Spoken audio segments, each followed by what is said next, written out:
Hello everyone. So this is a requested video and the topic of this video is this. तो कोई भी 9 to 5 job के साथ preparation क्यों करता है? किसी को फाइनेंशियल सपोर्ट नहीं होता है तो किसी को इमोशनल। सपोज़ किसी के घर में पैसे तो हैं बट वो सारी फैमिली बिजनेस में इन्वॉल्व है तो उन्हें पता ही नहीं है कि कौन से एग्ज़ाम के लिए कैसा डेडिकेशन या कैसा इन्वायरमेंट चाहिए। So I fall in the second category. तो अब सबसे पहले मैं ये डिस्कस करूँगी कितनी प्रॉब्लम्स आती हैं 9 to 5 जॉब के साथ प्रिपरेशन करने में और कितना हेक्टिक होता है। तो सबसे पहली चीज़ 9 to 5 जॉब के साथ आप 12 आवर्स स्ट्रेट कट कर दीजिए अपने फुल डे में से, बिकॉज आपके 9 आवर्स तो स्ट्रेट फिक्स वर्किंग आ रहे हैं but half an hour to 1 hour कैसे एक्सीड हो जाता है आपको पता ही नहीं चलेगा। इसके बाद 1-2 घंटे आप ले लो खुद को ड्रेसअप करने में, जाने में, ये सारी चीज़ें। तो फिर ऐसे 12 घंटे आपके चले गए। अब रिमेनिंग 12 आवर्स में आपको सोना भी है और अगर आप किसी अदर एक्टिविटीज़ में भी हो, जैसे कि मैं ट्रेडिंग करती हूँ, वीडियोस बनाती हूँ, तो आप 1-2 घंटे उसके लिए ले लो। आपके पास बचे 10 आवर्स। 10 आवर्स में अगर आप बहुत कम भी सोते हो, 5-6 घंटे भी अगर सोते हो, तो आपके पास 4-5 घंटे हार्डली बचे।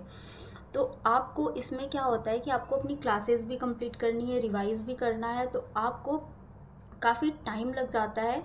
ऐसे में क्या होता है कि अगर आप एक ग्रुप लेके चल रहे हो, सपोज़ अगर आप सिर्फ ग्रुप 4 लेके चल रहे हो तो आप एक बार के लिए 6-7 महीने में कर सकते हो। लेकिन अब मेरे साथ क्या होता था कि सपोज़ मैं जब 9 to 5 जॉब में थी तो फिर मेरे साथ क्या होता था कि मैं एक क्लास को 2 महीने कर रही हूँ, फिर एक क्लास को कर रही हूँ और मैंने क्लासेस पहले से ख़रीद ली है।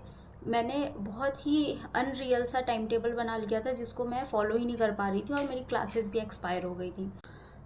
आप सबसे पहले थोड़ा रियल टाइम टेबल बनाएं। आपको अगर जॉब के साथ प्रिपरेशन करना है तो इट्स बेटर कि go for 1 group at a time, और अगर दोनों ग्रुप के लिए जाना है तो फिर थोड़ा डिफ़िकल्ट होगा। तो क्योंकि मैंने कोविड के टाइम से जॉब स्टार्ट किया है तो अब मुझे 2.5 ईयर्स हो गए हैं जॉब करते हुए। इस ड्यूरेशन में मैंने कभी भी अपनी क्लासेस स्किप नहीं की। मतलब ऐसा हुआ है कि जब भी मुझे टाइम मिला है मैं पढ़ती ही गई हूँ। तो अब ऐसा टाइम आ गया है कि मेरी प्रिपरेशन ऑलमोस्ट डन है, मुझे सिर्फ रिवाइज़ करना है। और क्योंकि एग्ज़ाम के भी मैं हमेशा दोनों ग्रुप का ही एग्ज़ाम देती थी, तो दोनों ग्रुप का एग्ज़ाम देने से आप देख सकते हैं मेरा रिज़ल्ट कि मैं कुछ सब्जेक्ट में पास होती थी, क्योंकि एग्ज़ाम के 1 महीने पहले इंक्लूडिंग एग्ज़ाम डेज़ मुझे लीव मिलती थी। तो उसमें मैं 8 सब्जेक्ट कैसे रिवाइज़ करूँ, तो जो सब्जेक्ट रिवाइज़ कर पाती थी उसी में पास होती थी। तो इसीलिए मैंने फिर एग्ज़ाम के 3 महीने पहले जॉब छोड़ दिया और अब मैं एज अ फ्रीलांसर काम कर रही हूँ। मतलब मैंने सीए फर्म ज्वाइन कर लिया जिसमें मुझे 4-5 घंटे ही जाने होते हैं, और अब मैंने लाइब्रेरी ज्वाइन कर लिया है। तो अब मेरी पढ़ाई बहुत ही इफ़ेक्टिवली हो रही है। लेकिन इसके पहले तक मेरी पढ़ाई 9 to 5 जॉब के साथ अच्छी नहीं हो रही थी, जिसके वजह से मेरे 2 अटेम्प्ट लग चुके हैं, मैं 2 बार फेल हो चुकी हूँ। लेकिन अब मुझे क्लियर करना है तो मैं अब एग्ज़ाम के 3 महीने पहले जो प्रॉपर देने होते हैं मैंने जॉब छोड़ दी है।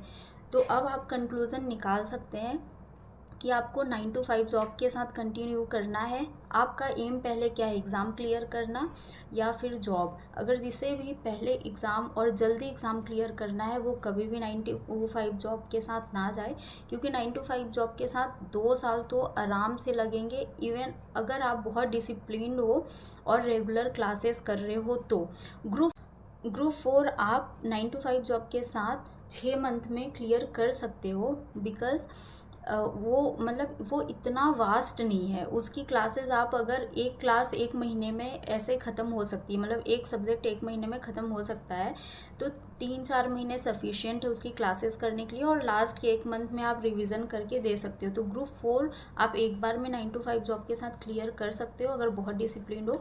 बट जो कोई भी दोनों ग्रुप का प्लान कर रहा है या ग्रुप 3 का एक बार प्रिपरेशन कर ले तभी जॉब में जाए, नहीं तो बहुत टाइम लग जाएगा। So that's all for today. Thank you.